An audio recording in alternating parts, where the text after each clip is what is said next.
Aquaba, bienvenue à Abidjan, capitale de la Côte d'Ivoire, ville lumière par excellence qui brille par ses artistes dans la musique, par ses champions dans le sport, par ses champions dans le business également.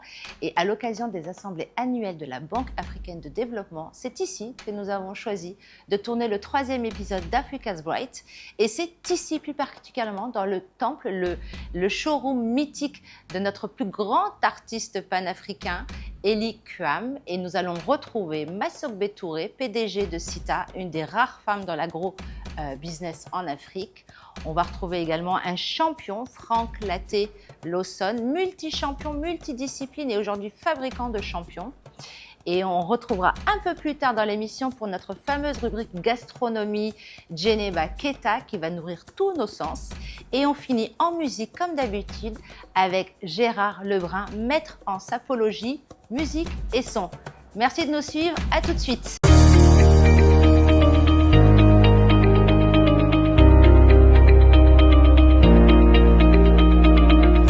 Mesdames et messieurs, est-ce que vous pensez réellement que lorsque le docteur Akinwumi Adesina posait ses valises il y a 10 ans avec son épouse Grace en Côte d'Ivoire, il imaginait que 10 ans plus tard, il serait devant des milliers de personnes en train de dire « Je suis ivoirien ».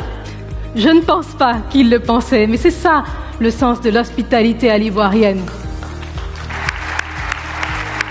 On est en Côte d'Ivoire, ils se sont dit « Trop de viande ne gâte pas la sauce ».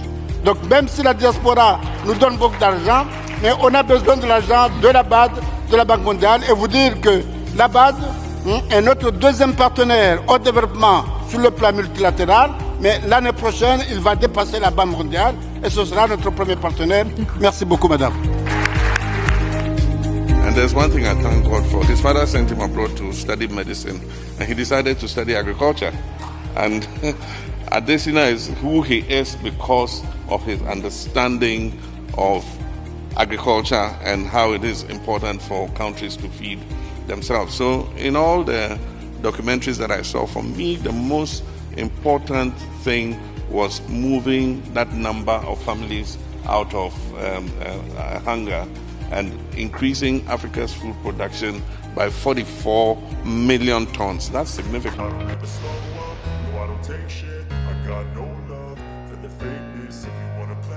The African Economic Outlook Report is our opportunity to analyze and project economic growth trends for Africa, to assess the pace of structural transformation of countries, and to evaluate the effects of global dynamics on African economy. Our GDP growth is expected to now be 3.9% in the year 2025 and 4.0% in 2026. 13 countries in Africa will be among the 20 fastest growing economies in the world. Macroeconomic stabilization and policies that have been implemented by many African countries has continued to yield results. We need to work together to have a good handshake of equal and productive partnership with the continent. We also need global peace and security. We cannot continue fighting wars and expect development to happen. There cannot be development without peace. And when you look at African countries that have high resources and are not delivering on development, there's one form of conflict or other going on in those countries. Let's work together to make Africa's capital work for Africa's development. It is good for Africa and it is good for investors. Excellences, Mesdames et Messieurs les gouverneurs suppléants, administrateurs, Mesdames et Messieurs, c'est avec beaucoup d'humilité et de sens de responsabilité que je m'adresse à vous en ce moment particulier. Je voudrais d'abord remercier l'Afrique pour la confiance qu'elle vient de m'accorder. Je vous remercie, vous, Mesdames et Messieurs les gouverneurs, pour cette confiance dont je mesure la responsabilité et le devoir qui l'accompagnent. Je voudrais tout particulièrement remercier mon pays et à sa tête son Excellence le président Mohamed Ould Cheikh Al Ghazouani,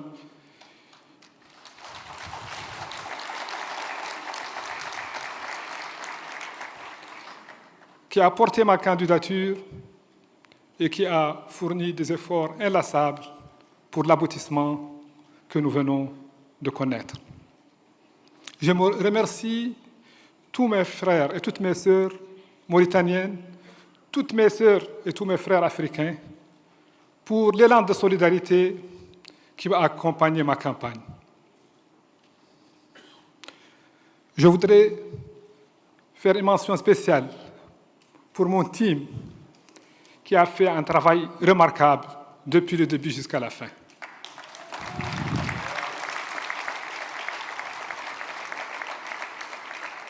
Qu'il trouve ici l'expression de ma profonde reconnaissance.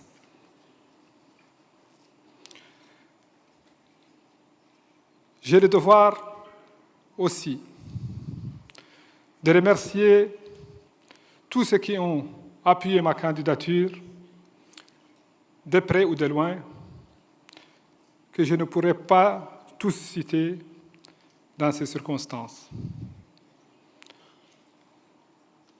Now let us go to work. I am ready. Africa's journey over the past decade has been one of remarkable progress and resilience in the face of challenging circumstances. A global health crisis, economic turbulence, rising debt levels, and extreme weather patterns. Throughout this journey, the African Development Bank Group has stood with the continent, turning challenges into opportunities and laying the foundation for a more inclusive, integrated, and prosperous Africa. In 2024, our investments delivered tangible impact. 1 gigawatt of additional electricity generation capacity was installed across the continent. 14 million people accessed better healthcare. 3.5 million benefited from improved transport, and 1.3 million gained basic ICT services. And $5.5 billion were mobilized in climate finance across Africa. The bank also strengthened its thought leadership, publishing the Measuring the Green Wealth of Nations report, which advocates for incorporating Africa's natural capital and ecosystem services into GDP calculations. These achievements build on a decade of steady momentum during which we have worked hand in hand with our partners to touch the lives of more than 560 million people across the continent, including over 250 million women.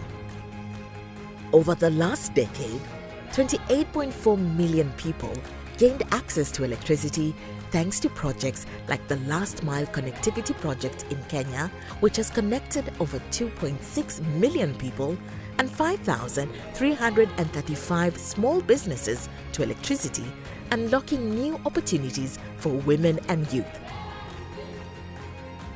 12.8 million farmers are now using improved and climate-resilient technologies thanks to projects like the Africa Emergency Food Production Facility, which boosted cereal production by more than 37 million tons across the continent.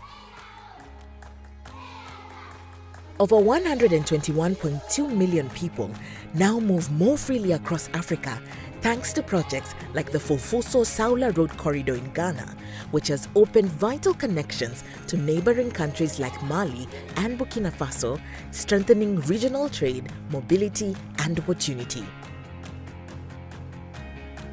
62.5 million people also gain access to clean water, supported by major investments like Egypt's Gabal El Asfar wastewater treatment plant, the largest in Africa.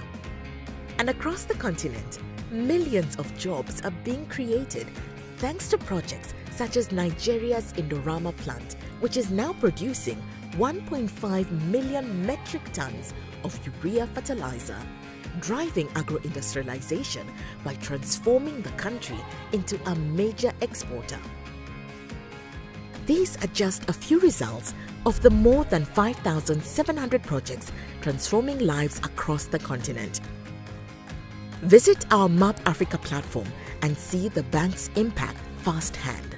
Here, you'll find the results management framework of our new 10-year strategy, providing everything you need to know about the bank's work and its impact across Africa. It's about transparency, a core value of the African Development Bank Group, recognized as the world's most transparent organization in 2024. Curious to know more? Explore this year's annual Development Effectiveness Review or dive into Map Africa to see how we are turning data into action and vision into change. We are the African Development Bank Group, Africa's Solutions Bank. In Africa, here to make a difference.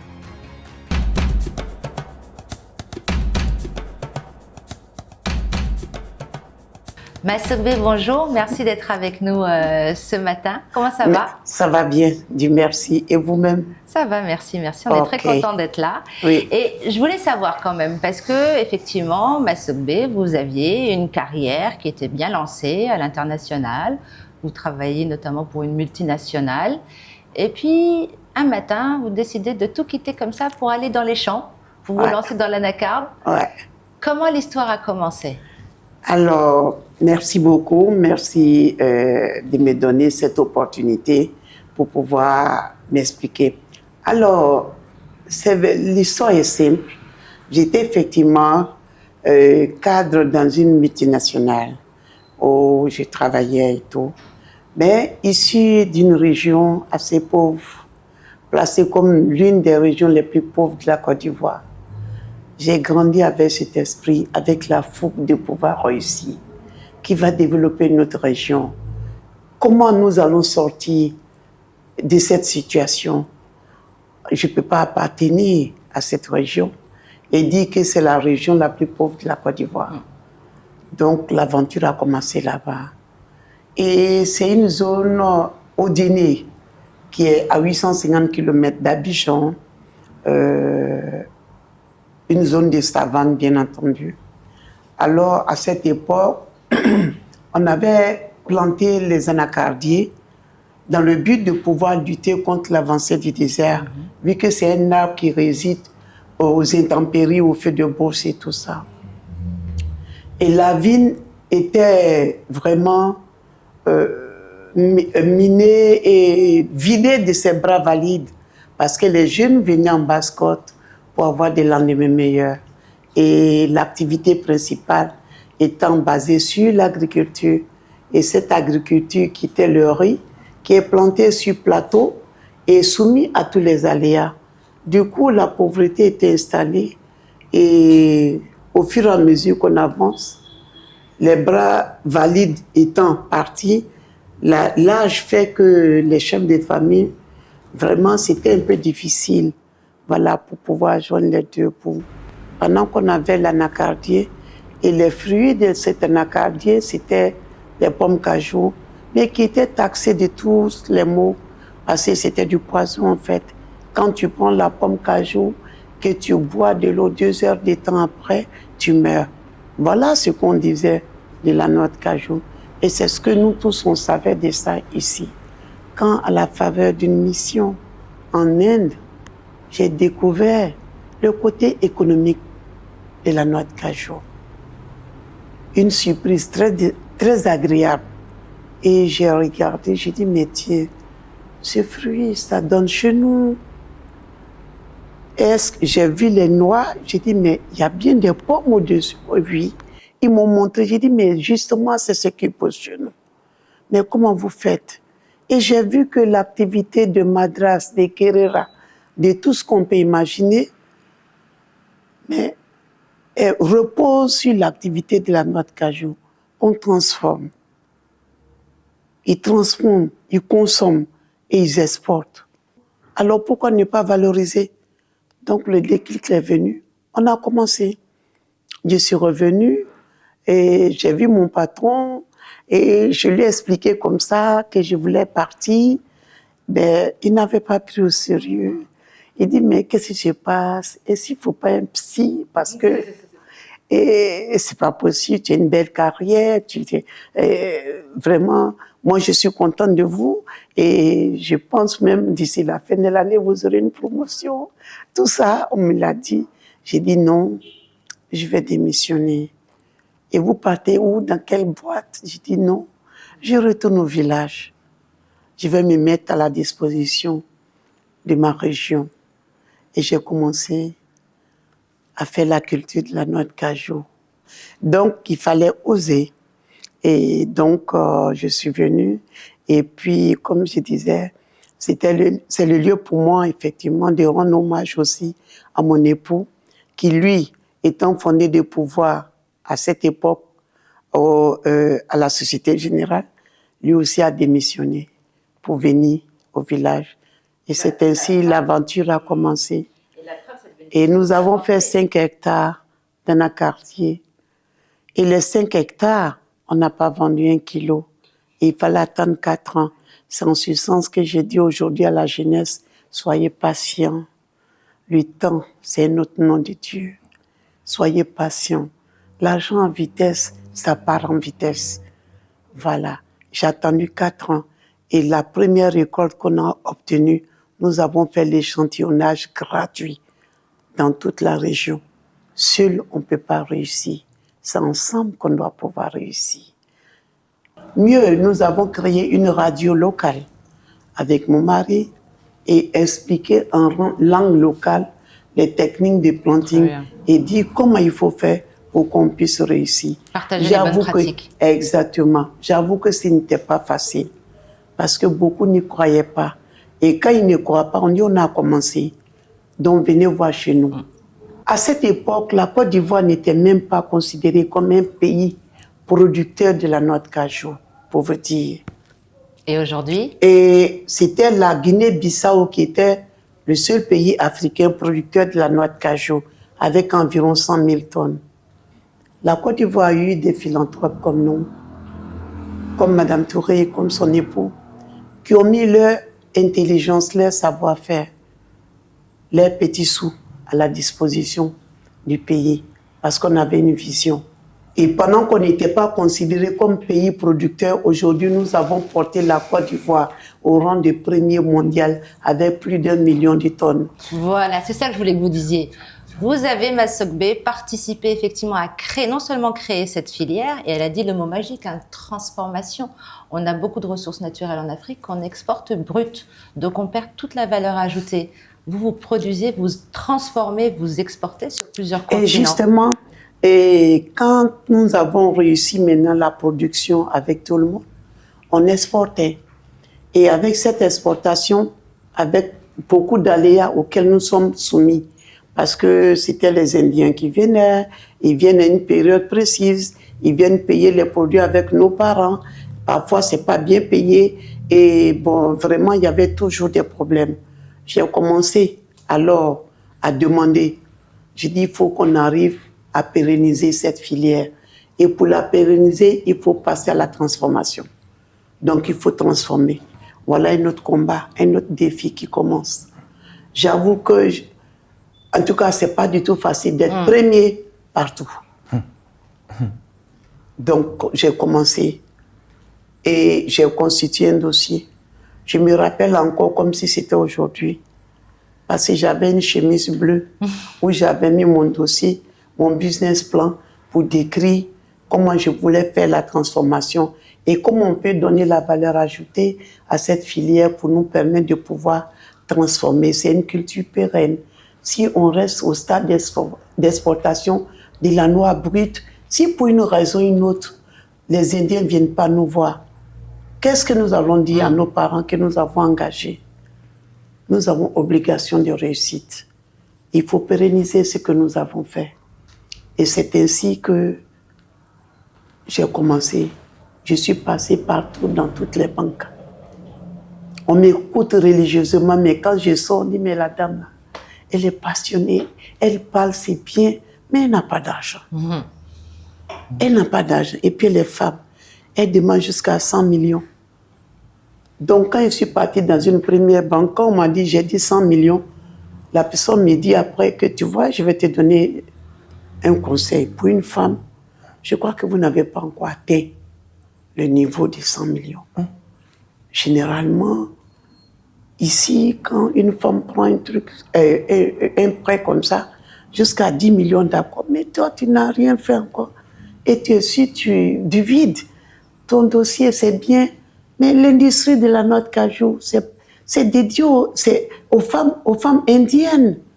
C'est pas les Ivoiriennes, encore moins, c'est pas les Africaines, encore moins les Ivoiriens. Nous, on ne peut pas faire ça. C'est-à-dire, bon, vous êtes passionnés, mais vous seuls, vous ne pouvez pas. Il vous faut des femmes, et les femmes ne peuvent pas. Et puis vous êtes à Oudjéné encore, vous êtes loin d'Abidjan, il n'y a pas de poids. Mais franchement, c'est vrai, vous êtes passionnés. Bon, quand je sors de là-bas, mais j'ai le moral à terre. Oui, ça décourage. Et bon, je prends encore, je m'assois, je dis, mais qu'est-ce qu'il faut faire? Mais j'ai un engagement moral vis-à-vis des parents. Je ne peux pas les laisser sur mon chemin. On les encourageait à cultiver. Maintenant que ça donne, ils sont soumis. Quand l'acheteur vient, vous êtes d'accord pour un montant.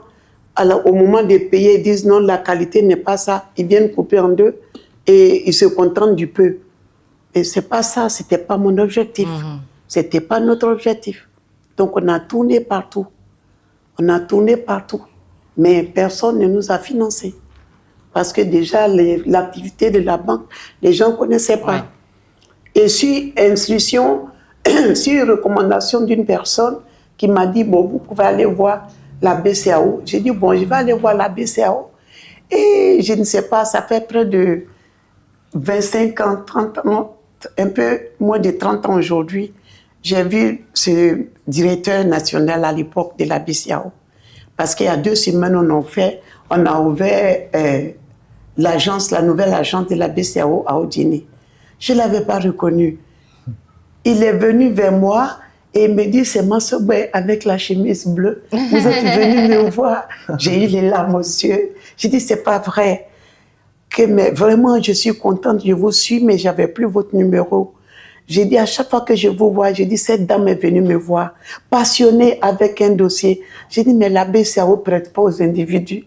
J'ai dit, mais comment vous allez faire pour parler aux banquiers pour dire que vous me soutenez et que mon dossier est bon et qu'on peut me financer? Mais j'ai tout fait, on ne m'a pas financé. Donc on a laissé. C'est avec mes petits sous et celui de mon mari qu'on a commencé l'industrialisation. En 99, un peu.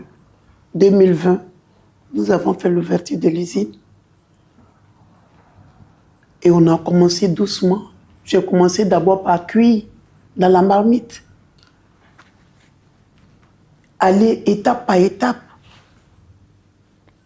Commencer par 300 kilos. Aujourd'hui, je peux vous dire que nous sommes à 20 000 tonnes. Bravo. Voilà. Et alors justement, moi j'aimerais qu'on évoque un autre point qui est important, c'est que non seulement aujourd'hui, on peut le dire sans fausse humilité, vous êtes à la tête d'un empire grâce à l'anacarde, mais ce que je trouve intéressant aussi dans votre histoire et votre parcours, c'est que grâce à vous, vous entraînez d'autres femmes. Je l'avais dit en introduction, l'agriculture en Afrique et dans le monde d'ailleurs, mais en Afrique particulièrement, c'est une affaire de femmes. Absolument. Vous avez évoqué un certain nombre de challenges. Absolument. Et justement les femmes sont celles qui ont le moins accès au financement, aux équipements, aux formations, etc. Vous participez à l'autonomisation des femmes dans l'agriculture. Comment vous faites? Et Mansobé, concrètement, comment on fait pour mieux accompagner les femmes dans l'agriculture? Pas de développement sans l'agriculture, pas de développement sans les femmes. C'est clair. Alors déjà, comment il faut booster, comment il faut mettre les femmes en confiance et tout ça. Comment impacter son environnement et dire combien de fois les femmes sont intelligentes, elles peuvent prendre leur destin en main pour pouvoir partir. Mais c'est beaucoup de luttes, c'est beaucoup de réunions, beaucoup d'échanges internes, de lobbying et tout ça pour pouvoir faire. Et je prends l'exemple, la CGC, le patronat ivoirien. J'ai fait 19 ans au niveau du patronat ivoirien. Mais à un moment donné, j'ai vu qu'il n'y avait pas de femmes. Et j'essaie de demander un peu à côté. J'ai dit, mais pourquoi vous ne venez pas au patronat? Ils disent, non, c'est une affaire des grandes entreprises, c'est une affaire des entreprises internationales. Quand on n'est pas multinational, j'ai dit, mais non, le patronat, c'est vous, c'est moi, c'est tout le monde. Parce que tu es entrepreneur, parce que tu crées de la richesse, parce que tu crées de l'emploi, mais tu es patronne de ta structure. Donc, c'est de ça qu'il s'agit. Et quand j'ai vu ça, j'ai dit, donc, le message n'est pas encore bien passé. Donc, il y a quelque chose à faire. Et j'ai vu le président d'alors, et c'est le lieu pour moi de le remercier et le féliciter, effectivement, Monsieur le président Jean Kapou-Diago. Un grand panafricain. Voilà, un grand aussi. panafricain. Je suis venue voir. J'ai dit, vous savez, président, moi, je veux que vous créiez un poste de vice-président chargé de l'entrepreneuriat féminin. Et je veux m'occuper de ça. Je vois qu'il n'y a pas assez de femmes. Je suis la seule femme au conseil. C'est pas normal. C'est pas normal. Et au niveau des femmes aussi, quand on voit la liste des membres, je ne vois pas assez de femmes. Or, combien de fois nous avons des femmes talentueuses, des femmes vraiment brillantes. Il dit, Massobé, d'accord, ok. Donc, ça n'a pas duré. Au bout d'une semaine, il m'a appelé, il dit, tu sais quoi, on va créer une commission chargée de l'entrepreneuriat féminin et que tu vas animer. Et c'est à partir de là, j'ai fait du bruit. J'ai fait du bruit. Et j'ai fait du bon bruit. On vous a entendu. Voilà. J'ai fait du bon bruit. Et je peux vous dire qu'il y a pas mal de dames que j'ai impactées, qui ont démissionné de leur poste de confort pour créer leur entreprise.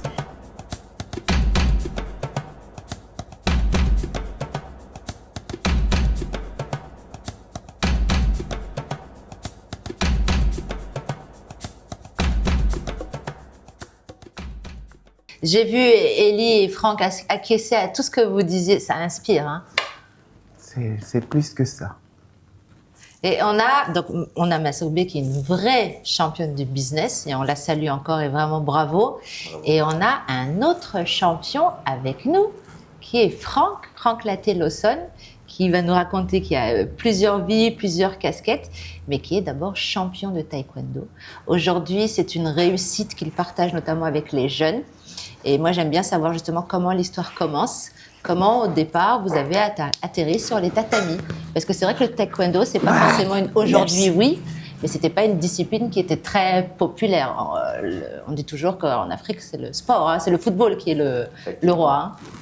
Alors oui, je suis Franck Laté-Lawson. Alors champion, oui, je l'étais autrefois, mais je dirais qu'aujourd'hui, je suis plus un encadreur, un formateur qui veut justement permettre à la jeunesse africaine d'avoir d'autres champions. Alors, moi j'ai commencé il y a très longtemps, hein. Je pense que je suis arrivé en Côte d'Ivoire vers 12-13 ans. C'est là que j'ai commencé la pratique des sports de combat par le judo. Et pour la petite histoire, j'ai débuté la pratique de ce sport de combat, j'ai toujours aimé le sport, parce que la seule personne qui était meilleure que moi en sport à l'école pratiquait du judo. Donc j'ai dit à ma mère, non mais non, moi je ne peux pas avoir quelqu'un meilleur que moi au sport. Donc inscris-moi au judo s'il te plaît, je veux être meilleur que lui. Je ne sais pas ce qu'il a trouvé au judo qui l'a rendu meilleur que moi, mais je veux y aller. C'est comme ça que mon histoire a commencé un peu spécifiquement avec les sports de combat. Donc déjà l'esprit de compétition. Oui, ça c'est clair. Donc il y avait l'esprit de compétition, donc je me suis inscrit au judo. Et de fil en aiguille, j'étais champion de Côte d'Ivoire, minime, cadet, donc on parle 12-14 ans, champion du Togo aussi. J'ai pratiqué d'autres sports de combat entre-temps. J'étais un des plus jeunes ceintures noires d'un art martial qu'on appelle le Viet Vo Dao. Et puis ensuite, je suis allé étudier en France. Et j'avais commencé déjà un peu le taekwondo. Pourquoi je suis allé vers le taekwondo? C'est parce que j'aimais bien les coups de pied. Et dans le taekwondo, il y a une majorité de coups de pied. C'est honnête. C'est aussi simple que ça. Et arrivé en France, là, je suis entré un peu plus sérieusement dans la compétition. Et j'ai gagné plusieurs lauriers, vainqueur de plusieurs compétitions en France. Ensuite, j'ai continué les études aux États-Unis. J'ai été vainqueur d'une coupe des États-Unis, champion militaire aux États-Unis. Et là, en 2000, je tombe gravement malade et ma carrière est stoppée alors que vraiment c'était en forte progression. Et donc, lorsque je me remets de ma maladie, là, j'ai déjà pris un peu plus d'âge. Mais j'ai toujours cette passion et je me dis, je vais entrer dans le coaching. Mais honnêtement, c'était une façon pour moi de me donner une nouvelle vie dans le sport. Bien Pourquoi? sûr. Parce que quand j'entraîne les autres, je m'entraîne aussi. Absolument. Donc, j'avoue aujourd'hui que c'était un peu personnel. Parce qu'on dit toujours que oui, il faut penser aux autres, on se donne aux autres lorsqu'on forme. Mais dans mon cas, je pensais un peu à moi, hein, c'était un peu égoïste, on va l'avouer. Mais de fil en aiguille, je me suis trouvé vraiment une passion pour la formation. Parce qu'à travers la formation, c'est vrai que moi, c'était dans le sport et dans les sports de combat, mais j'ai compris qu'on permettait à d'autres individus de se trouver une place dans la vie. Et là, j'étais aux États-Unis, ensuite je suis allé travailler au Canada. Et parallèlement à mes activités professionnelles, j'ai toujours pratiqué les sports de combat, notamment le taekwondo, karaté, kickboxing, et j'ai toujours enseigné. Et ce que j'ai réalisé un jour, c'est que même quand j'étais au travail, et que j'étais devant l'ordinateur, je mettais une petite affiche devant l'heure pour ne pas voir le temps passer. Parce que j'étais toujours pressé que mon shift finisse pour pouvoir aller donner des cours.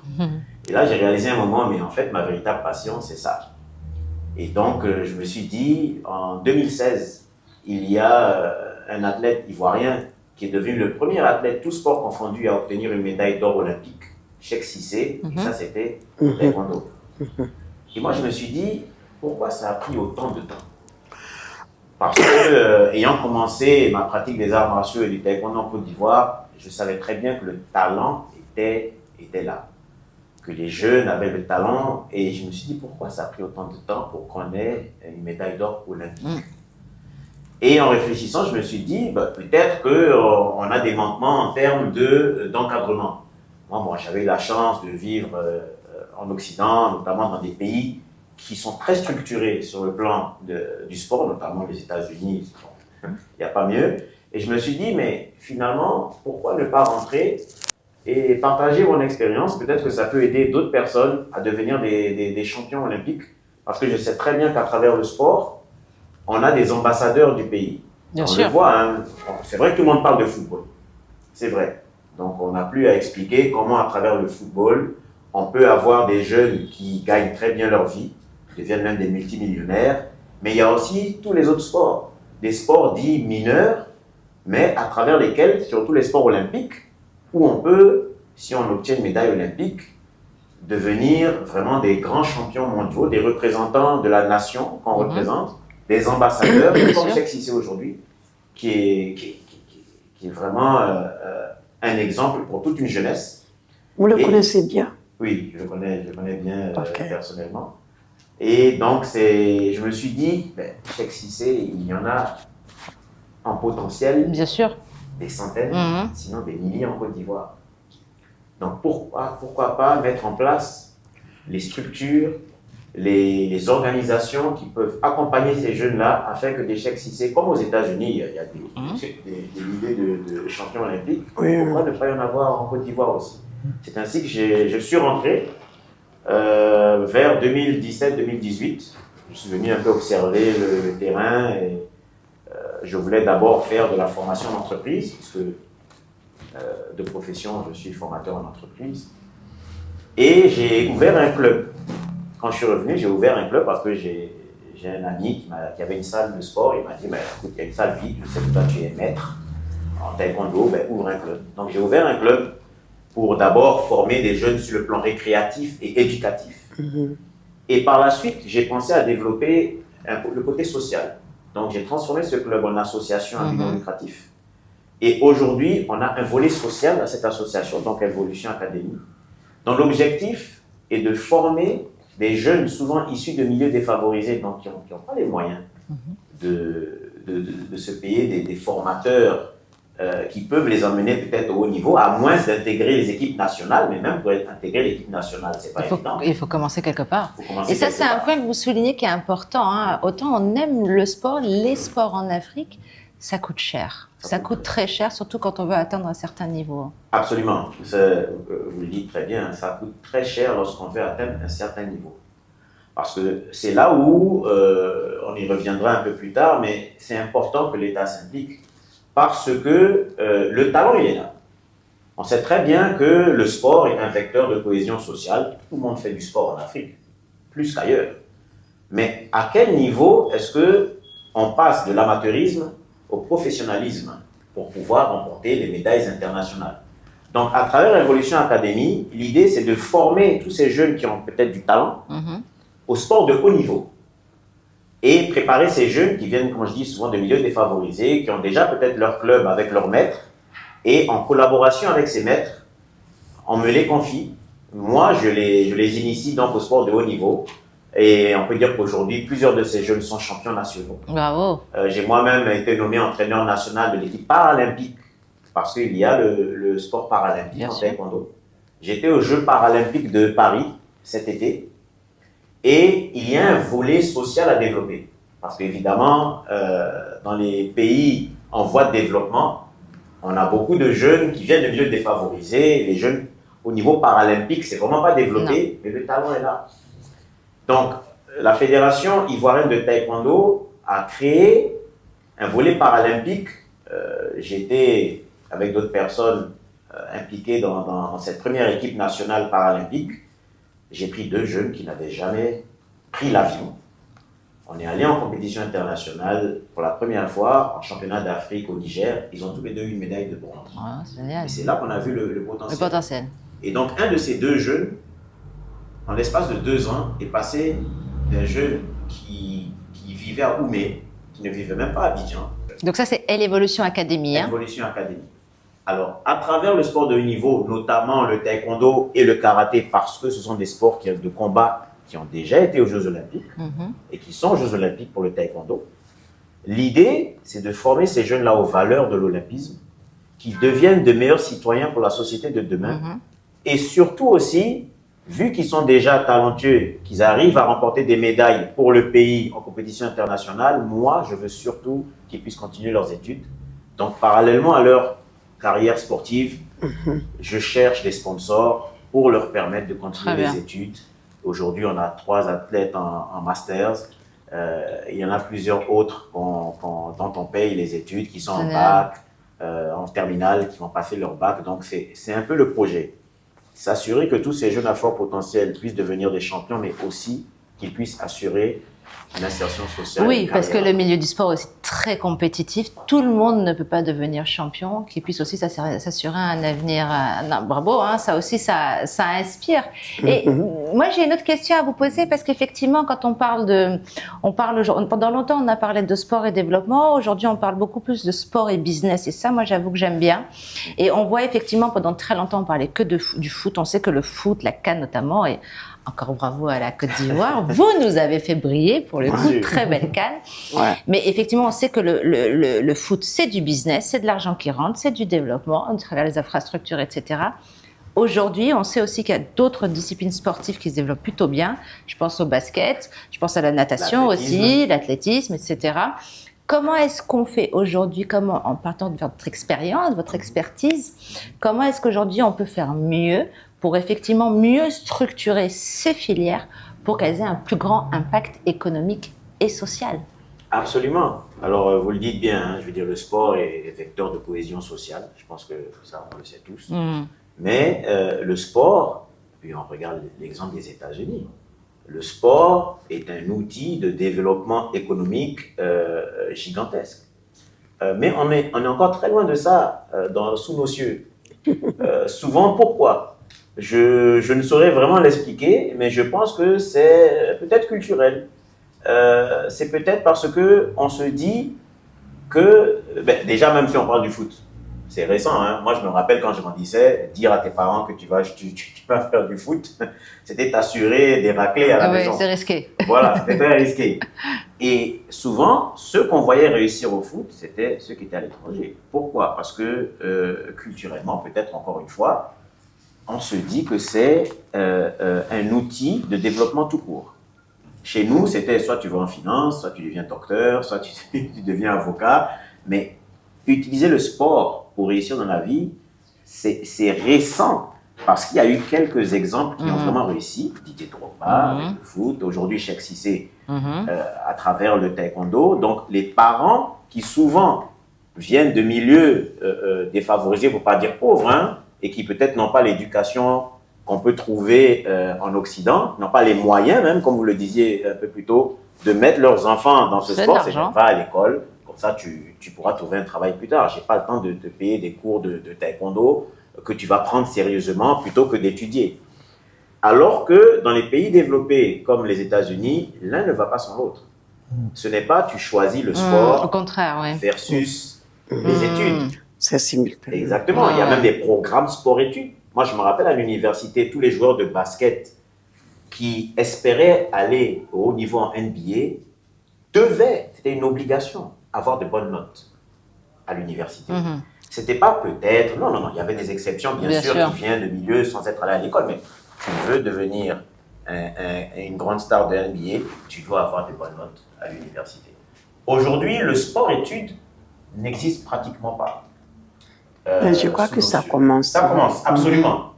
Si on prend l'exemple, par exemple, de l'INJS, mais là encore, il y a encore du boulot parce que... Alors, qu'est-ce que c'est l'INJS? L'INJS, c'est l'Institut national de la jeunesse et des sports. Des sports, très bien. Donc, c'est une organisation qui forme des professeurs de sport. Et c'est là où, même moi, quand je suis revenu en Côte d'Ivoire, je n'avais pas compris. Pour moi, l'INJS, c'était un peu l'équivalent de l'INSEP en France, où là, on forme des sportifs de haut niveau qui vont également intégrer la société en tant que cadre, soit à travers le sport, soit ailleurs. Mais l'INJS ne forme que des professeurs. Pardon. Et pour moi, l'INJS, c'était vraiment un centre qui allait former des sportifs de haut niveau. Donc, j'ai réalisé en fait qu'en termes de sport-études, au même niveau que les grandes nations du sport comme les États-Unis, Canada, la France, on est encore loin du compte et je pense que pour ça, il faut vraiment que l'État s'implique.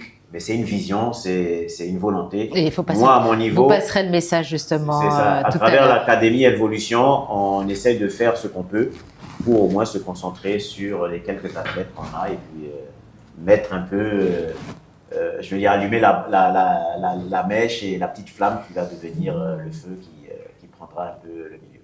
Et comme disait Massobé, ça commence. Vous, le sport, ça vous inspire? Vous pratiquez? Moi, j'ai fait aucune activité sportive. Pardon. Non, je vous admire. J'aime bien les ambiances autour du sport, notamment la CAN, etc. Je suis pas très amatrice de sport. Je sais pas si vous, Massobé, est-ce que vous êtes championne de taekwondo? Et pourquoi pas? Non, pas du tout. Mais à mon jeune âge, j'ai fait le handball. Oui. Dis donc. Oui, avec l'OASU. Exactement. Voilà, et on faisait des compétitions, on partait dans les autres villes et tout ça. Voilà, donc j'aime bien le sport. Élie, avant d'être un champion des podiums, est-ce que tu étais un champion Je fais du sport et oui, j'ai fait du volley, j'ai fait de la natation et de la danse. Waouh, donc je suis la mauvaise élève en fait. Aujourd'hui, je fais de la marche 2 fois par semaine, 5 oui, kilomètres. ça c'est très simple.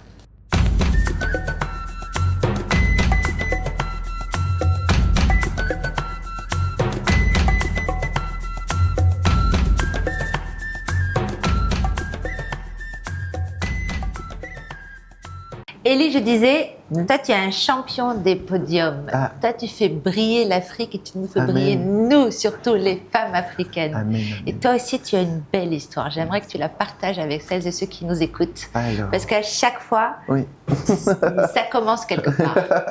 Merci beaucoup, merci infiniment pour ce beau et grand privilège d'être à côté de personnes qui ont des parcours tellement contagieux.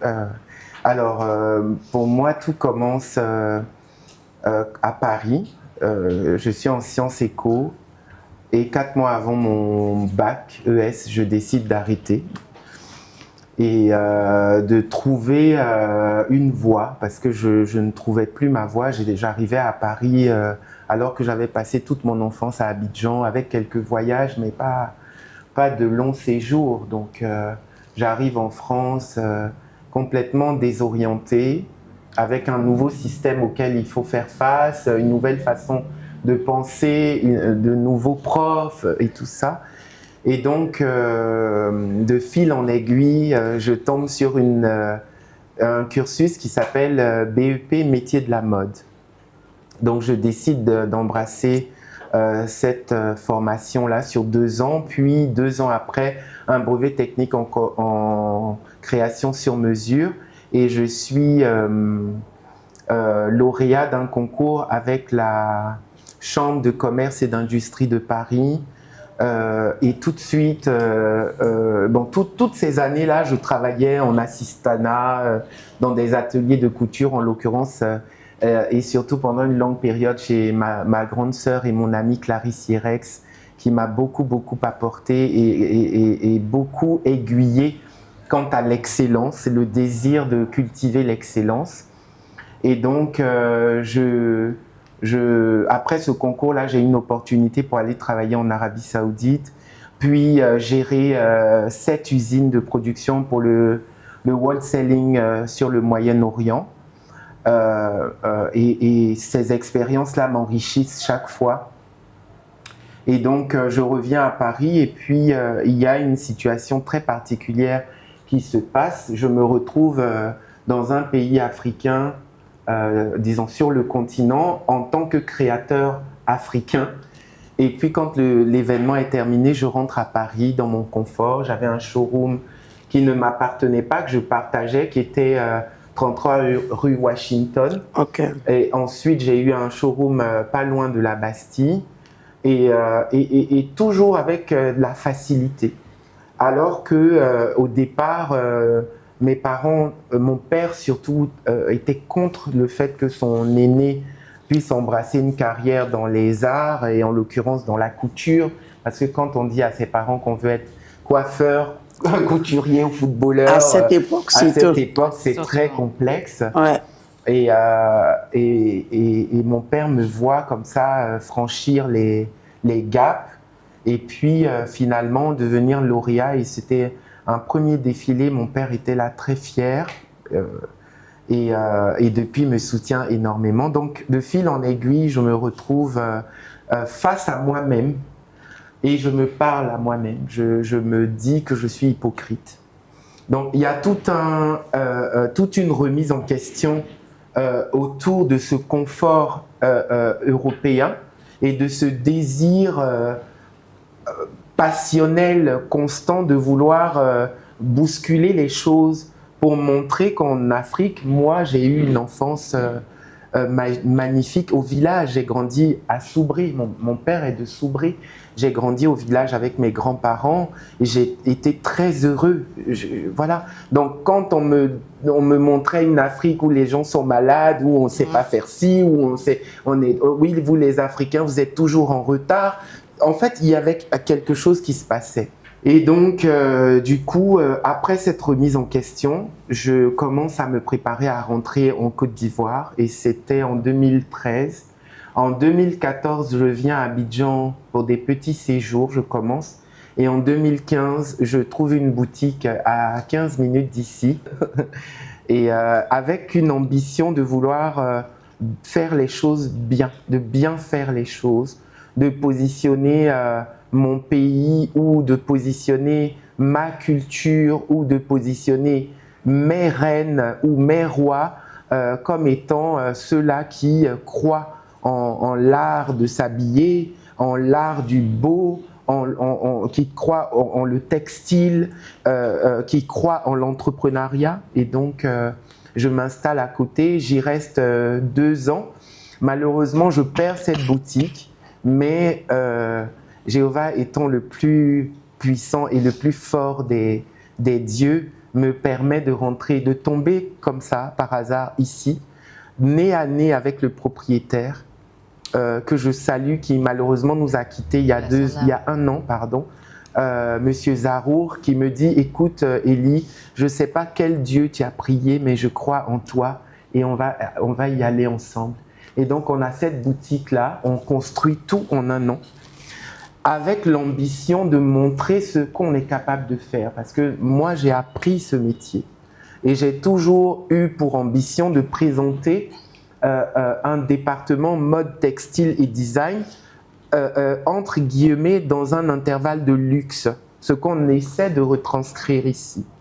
Et donc, de fil en aiguille, comme j'aime le dire, on se retrouve avec une base de clientes qui commence petit à petit. Donc, au départ, notre atelier était à la mezzanine, on avait 2 machines. On a travaillé pendant 1 an de façon acharnée et très vite il a été nécessaire d'avoir un atelier parce qu'il n'y avait plus de place, il y avait trop de commandes, on n'arrivait pas à satisfaire la demande et très vite on est submergé, on trouve l'atelier et puis voilà, l'aventure commence à avoir des challenges, à habiller des dames à l'extérieur, à voyager carrément avec un atelier, constituer un atelier par exemple au Congo pour pouvoir livrer une trentaine de robes.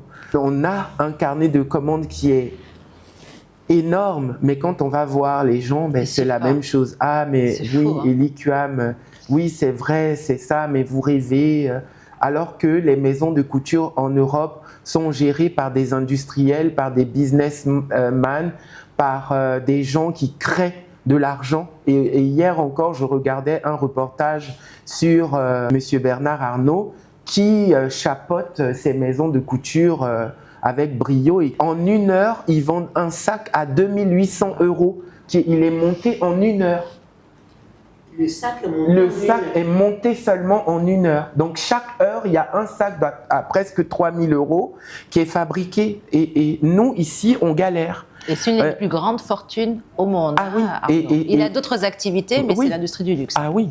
Et toute la manne africaine, donc toute cette belle clientèle, finalement, se complaît un peu à aller enrichir l'industrie extérieure. Ce n'est pas mauvais, c'est de bonne guerre.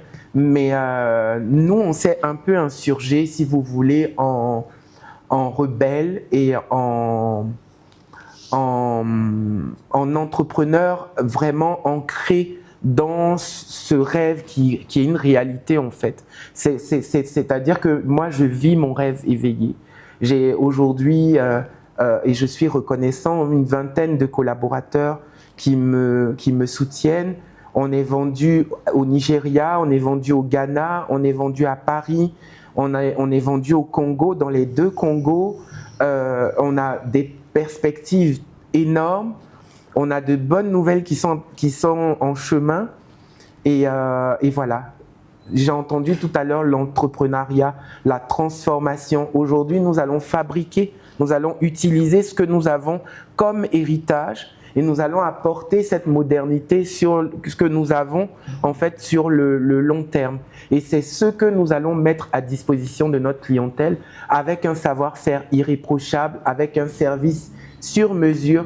Nous pêchons des fois parce que nous sommes en train de mettre les choses en place. Donc des fois, malheureusement, oui, ça arrive qu'on pêche, mais avec beaucoup d'humilité, on demande pardon et on essaie de se relever et de continuer à batailler pour présenter une Afrique à son firmament.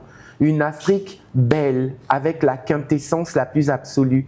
Une Afrique où les gens aiment la couleur, aiment le beau, aiment les bijoux, aiment la beauté et cultivent en permanence cette beauté parce que, justement, nous en avons assez.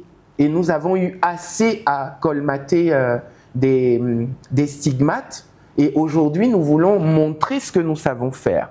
Nous ne faisons pas de la haute couture, nous faisons de la couture, tout simplement parce que la haute couture appartient au syndicat de la haute couture française et que donc, si nous pratiquons le verbe haute couture, nous sommes de facto assujettis à l'industrie ou au syndicat de la haute couture. C'est-à-dire que nous sommes obligés d'obtenir un label qui est le label de la haute couture pour pouvoir présenter notre qualité de travail. Nous, Maison Eliquam et d'autres avec nous avons refusé cela. Nous avons créé un label qui s'appelle le Born in Africa, qui a été inspiré par mon grand frère Franck Fanny, qui malheureusement nous a lâchés. Mais nous bataillons sur et autour de ce Born in Africa pour présenter l'excellent. L'excellence, l'excellent et ceux qui veulent conjuguer ce verbe excellent-là. Tout à l'heure, j'ai entendu notre champion parler de partage. Maman parlait de legacy, de sharing, de formation. Aujourd'hui, nous avons un atelier, nous ouvrons nos portes. Donc, nous recevons des stagiaires qui vont venir par exemple de la France, du Cameroun, de la Guinée, du Ghana, de Londres, et qui vont être formés, avec qui on va partager un savoir. Pourquoi? Parce qu'aujourd'hui, nous avons la responsabilité de ne pas conserver ce savoir, sinon nous allons le perdre. Nous voulons en fait l'ouvrir, nous voulons partager un grade de qualité 0, c'est-à-dire 0 défaut pour un produit haut de gamme. Nous voulons ça et nous impactons en même temps sur le marché ivoirien, et je pense que tous ceux qui vont écouter seront d'avis que la maison Eliquam ne crée pas des collections mais crée des tendances. Aujourd'hui, nous créons des tendances, nous sommes heureux de le faire. Ces tendances-là voyagent, inspirent d'autres maisons et font la richesse et le bonheur de notre humble maison de couture. Elie, justement, tu as dit quelque chose de très important. Tu as dit, moi, ce métier, je l'ai appris. Alors, effectivement, aujourd'hui, et machallah, tu as porté très loin le nom non seulement de Elie, de ta maison et de tes créations, mais effectivement, avec ce label, comme Masogbe, tu entraînes d'autres avec toi. Et j'aime cette idée, effectivement, vous êtes très honnête et très strict sur ce que vous voulez montrer et faire connaître. C'est comme ça aussi que vous faites briller l'Afrique. Mais aujourd'hui, effectivement, l'industrie de la mode, l'Afrique a toujours inspiré au niveau des créations internationales, sur les podiums notamment. Les créateurs africains n'ont pas toujours leur place. Comment est-ce qu'aujourd'hui, cette industrie qui reste justement à créer, à structurer, où le volet formation, il est essentiel. D'après ton expérience, ton expertise, qu'est-ce qu'il faut faire aujourd'hui pour aller encore plus vite, comme on dit ici, comme on dit chez moi, oui. Kaba Kaba. Oui. Alors, je vais mettre le pied dans le plat. Nous avons créé la Fashion Week by Eliquam. Donc, c'est la première Fashion Week qui existe en Côte d'Ivoire. Il y a des journées où il y a des défilés de mode, mais il n'y a pas de réelle Fashion Week. Nous avons eu pour leitmotiv l'excellence, l'ambition par le mérite, le partage de formation in and out. Nous avons eu aussi envie de présenter notre artisanat comme cette richesse, cet héritage que nous avons. Nous n'avons rien d'autre. Nous avons chaque industrie, chaque maison de couture, chaque entrepreneur a son héritage. Aujourd'hui, et ça a été toujours le cas, les autres industries ont toujours puisé dans le continent. C'est nous qui sommes un peu en retard de savoir que nous avons quand même, avant d'aller regarder le soleil dans la télé d'autrui, il faut le regarder au moins sur son toit. Donc, ce que nous avons là, qu'est-ce qu'on fait avec? Voilà la question que je me suis posée. Et avec mes camarades, et avec même ma sœur avec qui j'ai été à l'école, nous avons décidé de lancer cet événement-là qui promeut ou qui va mettre en exergue l'excellent, qui va montrer la création, mais avec les codes de ceux qui ont institutionnalisé ce département-là, parce qu'on ne peut pas jouer aux échecs sans respecter les règles. Donc aujourd'hui, nous avons la Fashion Week, nous montrons, nous avons des masterclass, nous avons des échanges, nous avons des personnes qui viennent. On a le concours Marie-Thérèse Oufouette-Boigny qu'on a institutionnalisé avec Maman Thérèse, et merci à elle de nous avoir soutenus, qui va présenter entre 6 et 8 créateurs, jeunes talents. Et de cette émulation-là, un va avoir l'opportunité d'aller défiler à la Fashion Week de Lagos, par exemple. En fonction de chaque culture, de chaque région, vous allez identifier qui est la personne. Donc, on a déjà quelque chose de très lourd. Maintenant, il faut travailler à se former, à bien se former, et puis ne pas avoir peur de se dire ou de dire à autrui « je ne sais pas tout faire ». Il y a des compétences qui sont à l'extérieur, qui peuvent rentrer, et les autres compétences unies vont créer ce dont tu parlais. Et atteindre l'excellence. Et atteindre l'excellence. C'est magnifique. J'aimerais vous poser à chacun un dernier mot de la fin. Qu'est-ce que vous prévoyez de faire dans les semaines, les mois, les années qui viennent pour faire briller l'Afrique? On commence par vous, Masogbe. Ok, merci. Je pense qu'on a fait un pas on ne peut pas hausser les épaules avec ce que nous avons fait déjà en portant la Côte d'Ivoire au rang des premiers mondiaux en tant que producteur. Mon vœu le plus ardent, c'est de pouvoir arriver à transformer la quasi-totalité de notre production nationale.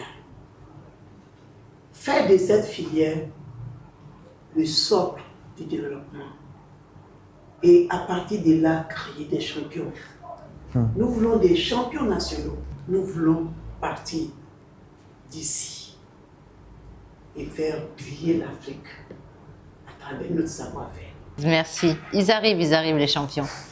Franck, justement, comment vous allez faire éclore d'autres champions dans d'autres disciplines?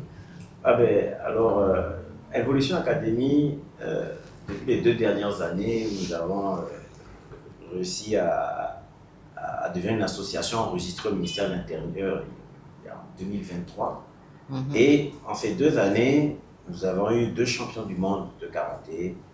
Nous avons eu un athlète du Burkina, parce qu'il y a des athlètes d'autres pays qui viennent en Côte d'Ivoire pour se former avec nous. Très bien. Et ça, c'est une grande fierté. Bien parce sûr. qu'au début, on se disait, on va former quelques athlètes en Côte d'Ivoire, et aujourd'hui, d'autres athlètes étrangers estiment qu'ils peuvent se former ici plutôt que d'aller en Europe. Bravo.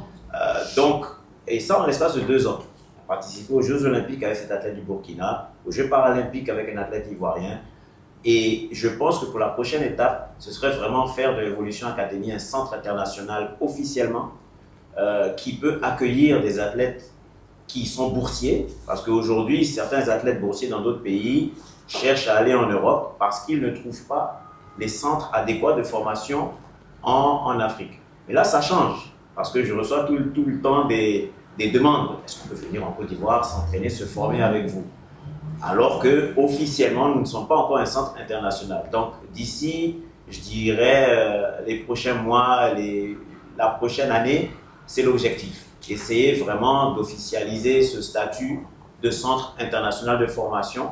Et puis dans les années à venir, faire de l'Afrique, faire de la Côte d'Ivoire un centre où les prochains ambassadeurs de leur pays viennent se former à travers le sport, et que ce soit aussi des ambassadeurs, des représentants de leur société, des meilleurs cadres pour la société de demain. Peut-être le prochain président de la nation pourrait être quelqu'un qui est venu se forger à Evolution Academy, parce qu'au-delà du sport, nous sommes une école de vie. On transmet des valeurs de résilience, des valeurs de confiance en soi, des valeurs de croire en l'Afrique. Je pense que c'est un peu la vision de tout le monde ici, et nous on le fait à travers le sport, mais on espère vraiment que dans les années à venir, on pourra développer des futurs champions de nos nations africaines à l'international. Bravo. Et j'en profite pour saluer 2 de vos disciples qui ne sont pas encore des champions, mais qui pour moi sont déjà des champions. Enzo et Sacha, gros bisous, et ils vous adorent. Donc vraiment bravo pour tout ce que vous faites. Élie, comment tu vas continuer à nous faire briller, nous tous? Alors, je vous remercie infiniment. Je suis privilégié d'être à côté de, comme je l'ai dit tout à l'heure, je vais peut-être mettre un peu le pied dans le plat en demandant à tous ceux et celles qui nous écoutent de renforcer, de fortifier et d'accompagner les maisons de couture en Afrique. Je dis souvent que si chaque Africain dépense 100 € chaque semestre dans une maison de couture, 100 €, vous faites de nous des milliardaires. Les milliards ne vont pas servir à enrichir, à remplir nos comptes. Non, ça va servir à réinjecter, réinvestir, créer une usine pour fabriquer nos sacs à main. Former des gens qui fabriquent ces sacs, parce que nous fabriquons, nous avons un artisanat développé. En fait, il y a tout qui est déjà prêt. On a vraiment besoin que vous aussi, vous puissiez mettre le pied à l'étrier pour qu'on puisse aller encore plus loin.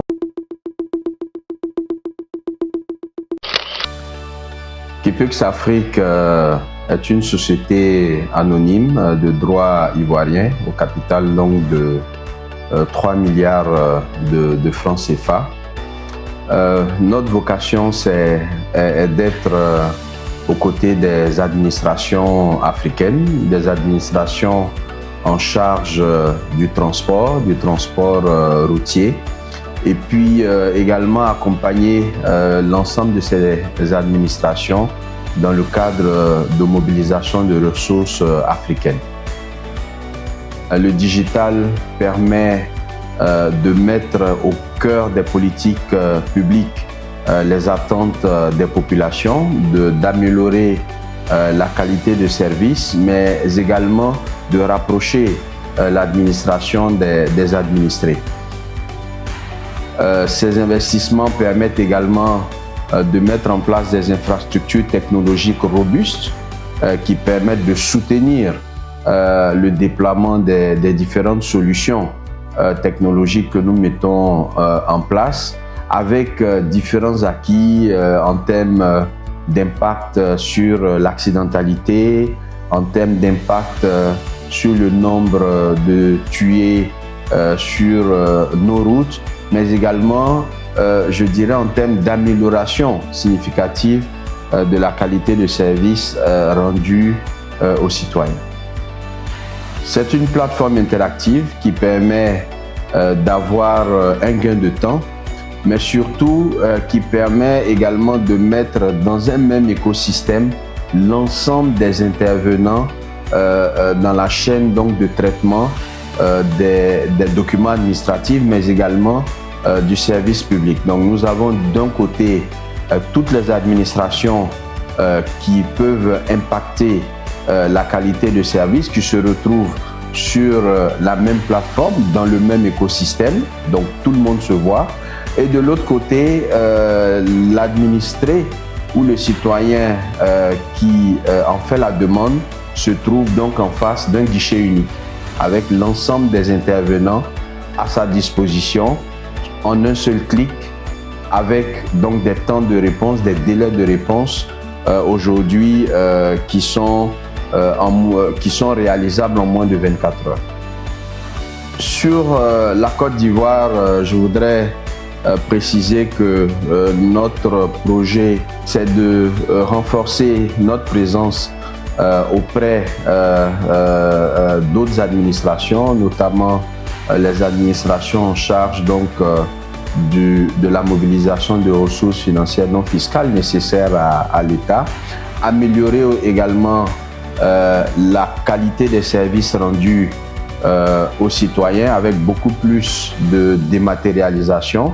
Notre objectif, c'est d'amener à une dématérialisation totale des documents administratifs de transport qui pourront être mis à la disposition des populations dans le cadre d'un portefeuille électronique. Donc on n'aura plus besoin forcément d'avoir un support physique, avec toutes les déclinaisons et l'impact que ça pourrait avoir au niveau des autres administrations. Donc en Côte d'Ivoire, c'est renforcer notre présence, continuer à aller vers d'autres administrations. Au niveau du continent africain, vous savez que les problématiques au niveau du transport routier, mais également au niveau de nos villes africaines sont des problématiques transversales. Notre objectif, c'est d'arriver à répliquer donc ce modèle dans d'autres pays qui ont des écosystèmes semblables aux nôtres. Ça a déjà démarré, nous sommes déjà dans certains pays de la sous-région, notamment au Congo-Brazzaville, en Guinée-Bissau, et en discussion avec d'autres pays ou dans le cadre d'appels d'offres qui sont en cours dans certains pays donc, de l'Afrique centrale, mais également de l'Afrique de l'Ouest.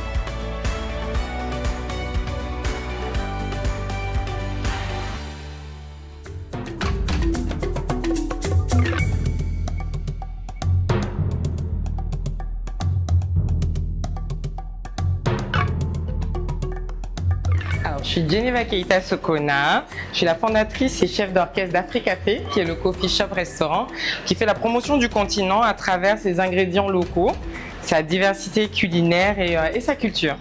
Moi, je suis fan de la cuisine africaine. Moi, ce que je veux partager, c'est une cuisine africaine contemporaine, moderne, qui est ancrée dans ses racines, mais fondamentalement tournée vers le monde, ouverte au monde, et qui met en valeur les produits locaux, qui met en valeur notre savoir-faire, l'authenticité de nos recettes, les recettes des mamans, les classiques.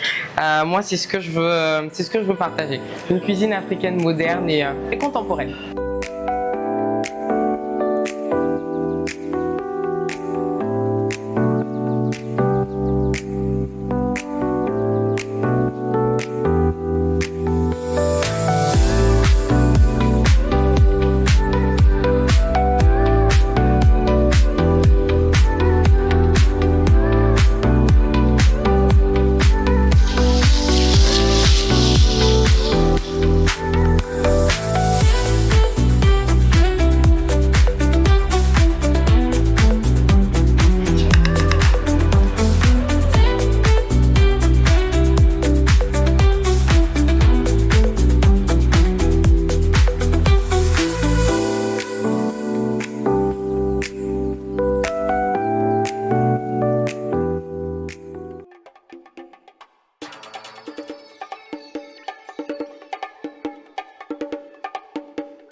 Affaire de saper, on va encore se saper. Y'a Martial. Hey! Sapologie, ça fait mon affaire. La sapologie, c'est mon affaire. Sapero, sapé, sapé. Hey! Ah, sapologie, ça fait mon affaire. La sapologie, c'est mon affaire. Sapero, sapé, sapé. Yeah! Ah. Lino Versace. Je fais ma prodada, si ça peut, avec les agneaux, si ça peut, autant les angolis, si ça peut, faut bien me regarder, petit. Ça bouge à Babi, je vous l'avais promis, de l'entrepreneuriat à culture en passant par le sport, les affaires, la Côte d'Ivoire bouge et nous fait bouger avec elle, symbole d'une Afrique ambitieuse et entièrement projetée vers le futur. Merci à nos invités d'avoir partagé leurs histoires et leurs ambitions avec nous. Merci en particulier à Ellie Crum pour son chaleureux accueil. Et continuez à nous suivre. On se retrouve dans un mois dans une autre ville du continent. En attendant, continuez à briller et à faire briller l'Afrique. Merci.